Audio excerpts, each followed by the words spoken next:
Hello everyone and welcome back to Let's Play Densetsu no Starfy. In the last part, we continued on once again through the post-game, finishing off the Undersea Shrine and got a good amount of the way through the Sea of Sky here. And now it's time for us to finish this stage up and then head on into Puff Top to start the final level of post-game. For now, we're in the second boss fight of the Sea of Sky, which is technically a harder rematch in that they move a lot faster and therefore fire off their main projectile a lot more quickly. But now whenever you hit them and they move to their next position, they also fire out a tracking homing mine type enemy that explodes and sends out clouds in a plus shape here and again. It's not too hard to get around, especially if you do the same strategy we discussed in the main part of this fight, where you just do an ultra star spin out of the water and just try to stay above it so you can just land and do damage to the boss fight before it gets an attack off, but be careful all the same. Technically, I guess in this stage, the boss fight that got the hardest with the revamps is the first one we fought last time, because that attack that makes the tentacles move is surprisingly hard to dodge. As the second boss fight and Crab Bolt at the end got harder, but they were easier bosses to begin with, I guess. So now that we're on this treasure chest path, we're going to have to do a lot more with the cloud we did to reach the second boss fight. Only now we have to do it over a horizontal space, which is actually quite a bit harder, as while this particular version of the cloud isn't too bad to work with, the one that just moves in the 4 cardinal directions, the clouds that move diagonally are a lot harder to work with spike placements like this. On top of the fact we have these superhero alligators moving right to left and left to right across the screen, so you kind of have to predict where they're gonna go, and that's not exactly easy. So I was thinking about it between recording sessions, and I realized something. I think one more thing this post-game needed to maybe make it a little more interesting is just one more upgrade for Starfy's moveset. Nothing too much, like maybe just now your Ultra Star Spin goes twice as far, or you're now invincible for like the first half of it. Or even just like a very light double jump to help you in those very accidental, oh I fell platforming moments would go a long way. Because the only upgrade we have here technically in the postgame as it is the costume vehicle. And that doesn't quite feel like the exact same kind of thing.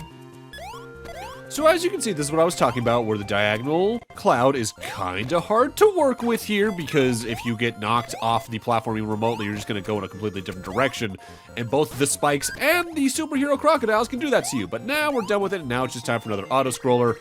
This one's a little more annoying in that there's an actual bottomless pit below you at all times, and there's a lot less sky water for you to rely on, so you need to do more vertical Ultra Star spins out of the water than actually land on cloud platforms. But as long as you're good about holding the hover button and waiting for the scroll to screen enough, you're not gonna have to worry too much about things actively hitting you. Although I find the sound effect they use for these dolphins throwing bones at you funny. They just make fireworks sounds. When I first heard that sound effect, I actually got thrown off because I didn't think that was coming from the game. I thought it was coming from like a YouTube video I had running in the background. But nah, hey, that's the game. I've had a couple of things like that even recently, where I just hear something in a game and it throws me off because I wasn't either ready for that specific sound effect, or my ears just singled it out of whatever songs or something that's being sampled, and it just messes with me. Like just the other day, I was playing through the recently released fan game, Undertale Yellow, and there's a point in that game's soundtrack where they just use a lot of Super Nintendo and all that sound effects. But in specific, they use the sound effect that the minecart makes in Donkey Kong Country, when it lands on the rail in one song, and I actually had to pause because it's like, what? Huh? What was that? Not gonna say too much about that fan game. That's a good one. Play it if you like Undertale. With this treasure chest out of the way, though, there are only 2 left here in the Sea of Sky, and they're all found on the route that leads to the 3rd boss fight, so now we just need to go back into the Darkening Lightning Flash room, which is probably the easiest of these rooms to do on the whole, because the blocks are right here, so we're already onto the new pathway. This is the worst vehicle section in the game right here. This version of the costume, you stun these enemies and turn them into platforms. About the usual, right? Now do that super precisely between 4 of them in a row, jumping while doing so. I have hit the one directly above me right now, and the one above this next one so many times. It's so stupidly precise, it feels like, for your jumps, because your hitbox, you just need to worm your way between it in a way that doesn't quite feel right, and these platforms do loosen themselves back up into damaging enemies pretty quickly. And now we're just onto a giant vertical cloud platforming section where there's these weird frog things.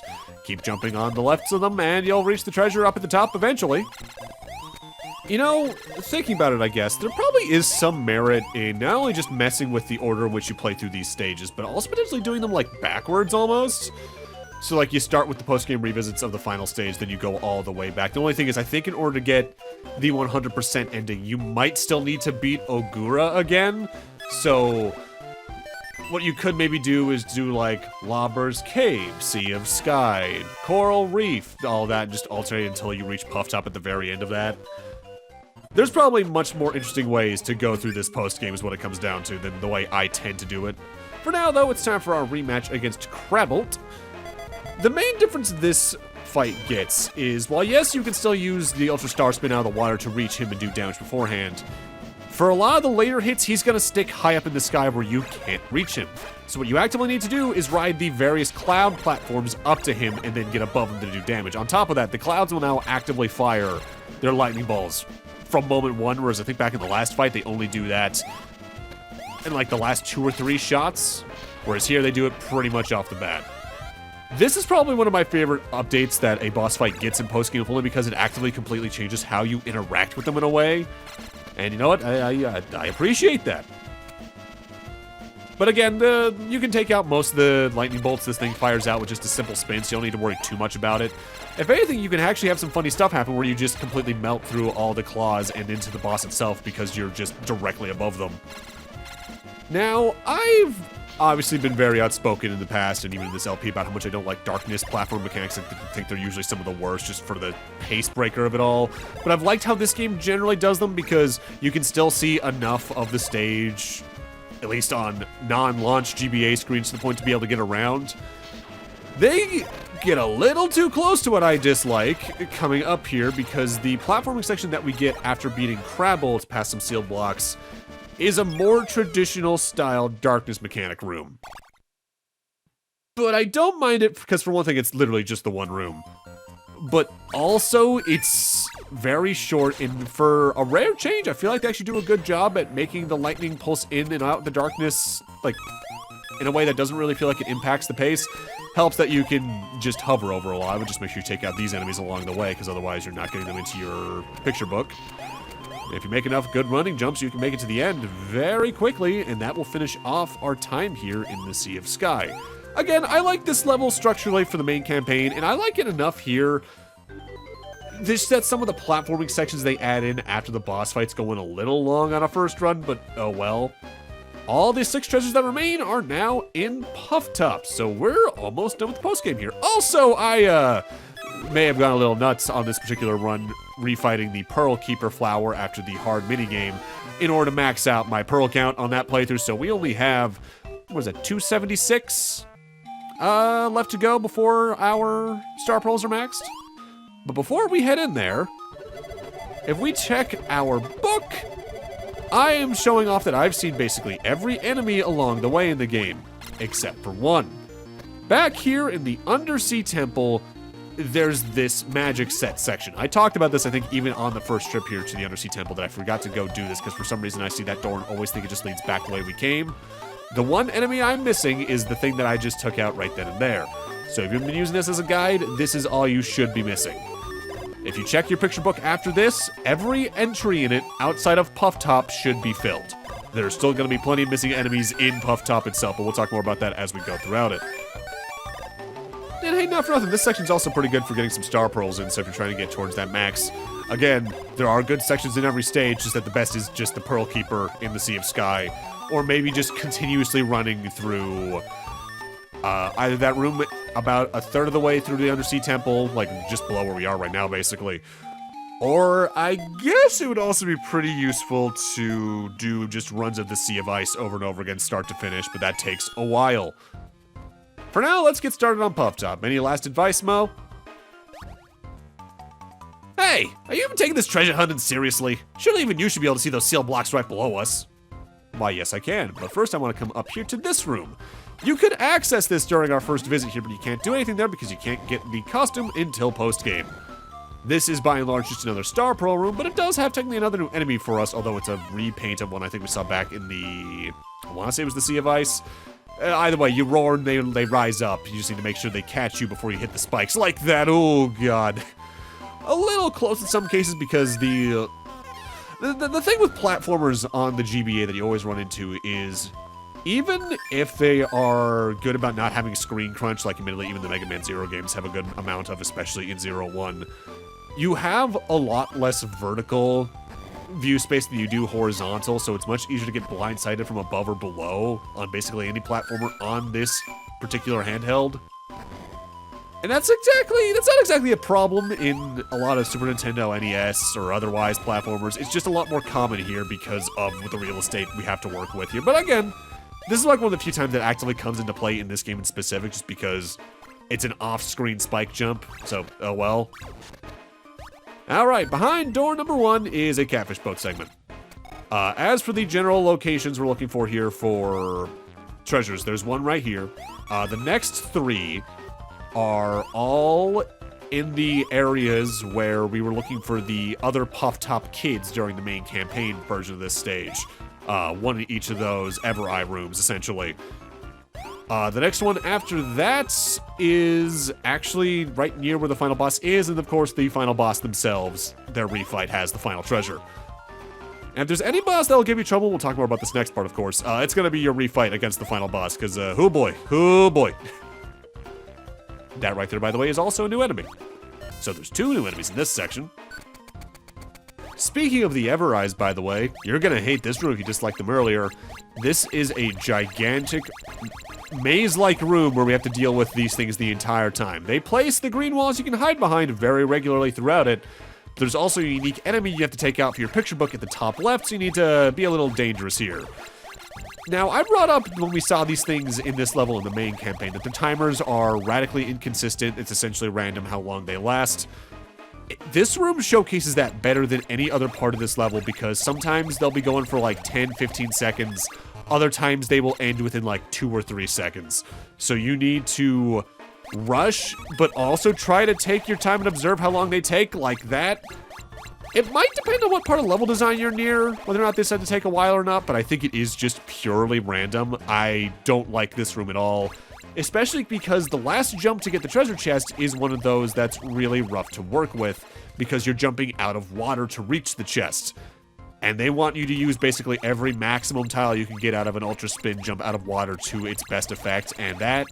It's not hard, but it's easy to mess that up, is the way I think I should phrase it. It's like when we got that one chest back in the, I think that was the sunken ship level, where we had to go through an auto-scroller that ended with an out-as-water jump. That can be just kind of rough.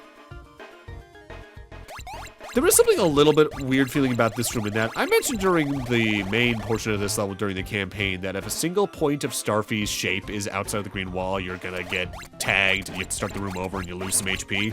That is also true here, except for when specifically the green walls you're hiding behind are like 1 or 2 tiles big, in which case they're surprisingly forgiving about that. And I can't tell if it's just because maybe it's a difference in whether or not you're actually like in water and moving and you're outside the green wall, or if you're just standing still behind one. That could very well be the case because there's not many of these green walls underwater that are just like on the ground that you can hide behind. This jump's precise. Ow, so close. I don't like that room. Not one bit, no siree. Let's see, treasure chest number 40 here is a brand new car. 5 left to go, and they're all in pretty quickly obtainable areas. Now, I'm not the biggest fan of the revisit to Puff Top outside of the rematch against the final boss because of the next 3 chests in particular, because they're the ones linked to the main Ever Eye room's side pathways. What's really annoying about them is, for one thing, you need to do all these platforming sections again anyway, so you need to get these skulls on the switches, the skeletons. But then usually, like, after a single room of something, they have you do just a sequel to this exact same idea, just made a little harder with different level design. And that works in concept, but something about the pacing of it, especially for the final level, doesn't feel exactly great.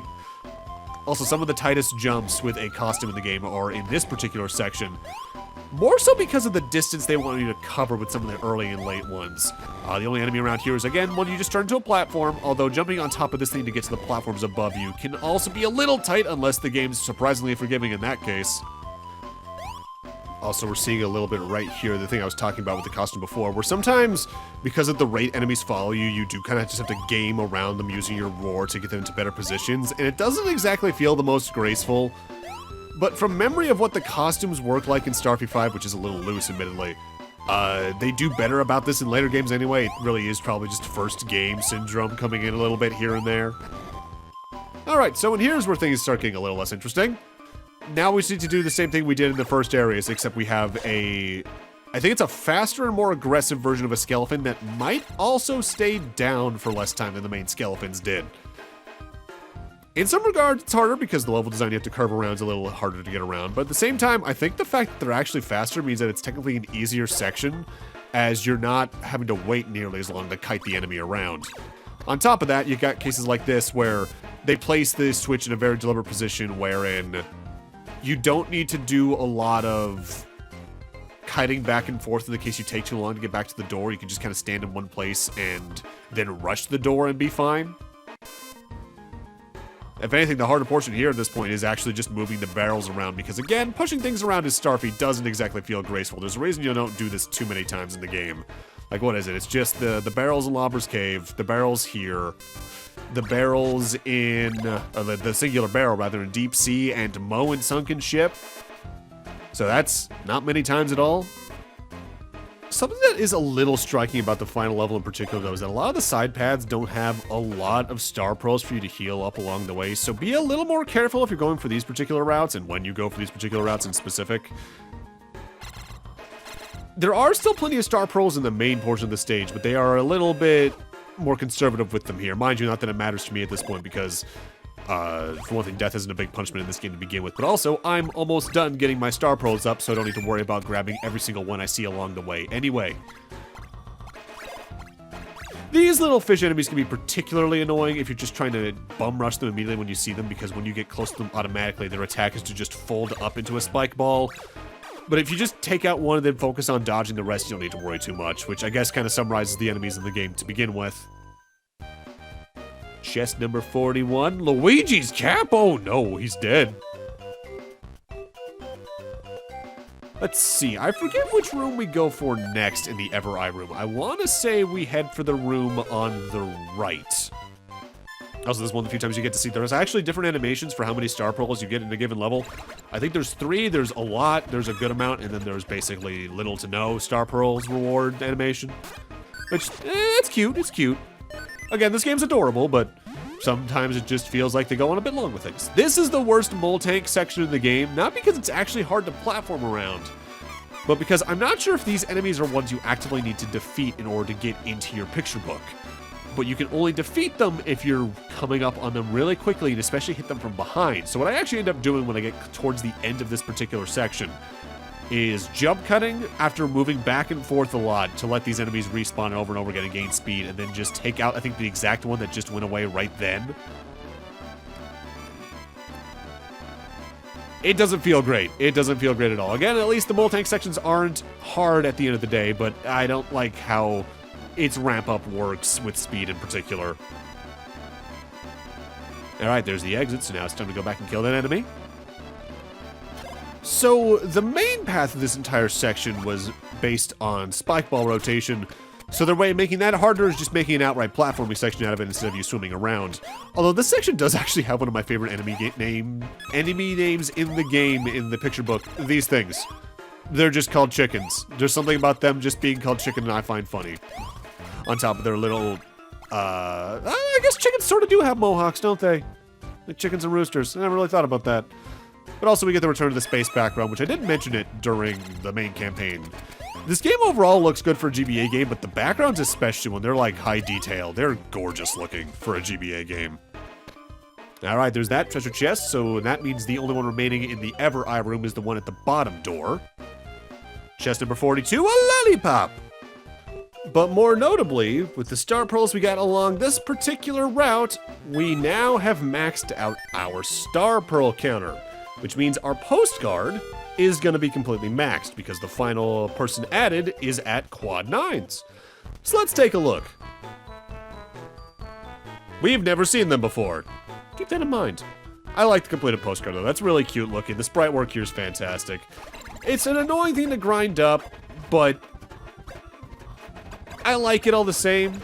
I like it a lot more than a certain other postcard that you get for getting 100% in a certain GameCube game, I'll tell you that much. Because at least you get to see it completed throughout the game, and even though it doesn't get anything unlocked, it's pretty upfront about what it is, I guess is my thing with it.